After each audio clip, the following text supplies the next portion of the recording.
কিন্তু যাই কন যে পশু পাখির মধ্যে থাকার মজাই আলাদা। হাঁস মুরগি এগুলো আসলে খুবই মায়ার একটা প্রাণী।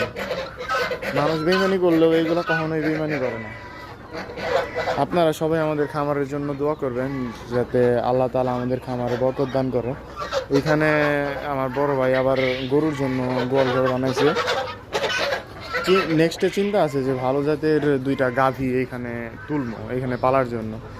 কারোর যদি কোনো মানে জানা থাকে যে এরকম এই জাতের গাভী পাললে ভালো হবে তাহলে আমাদের একটু জানাতে পারেন, কারণ আমরা যেহেতু শৌখিন খামার, আমরা ওইভাবে এক্সপেরিয়েন্সড না।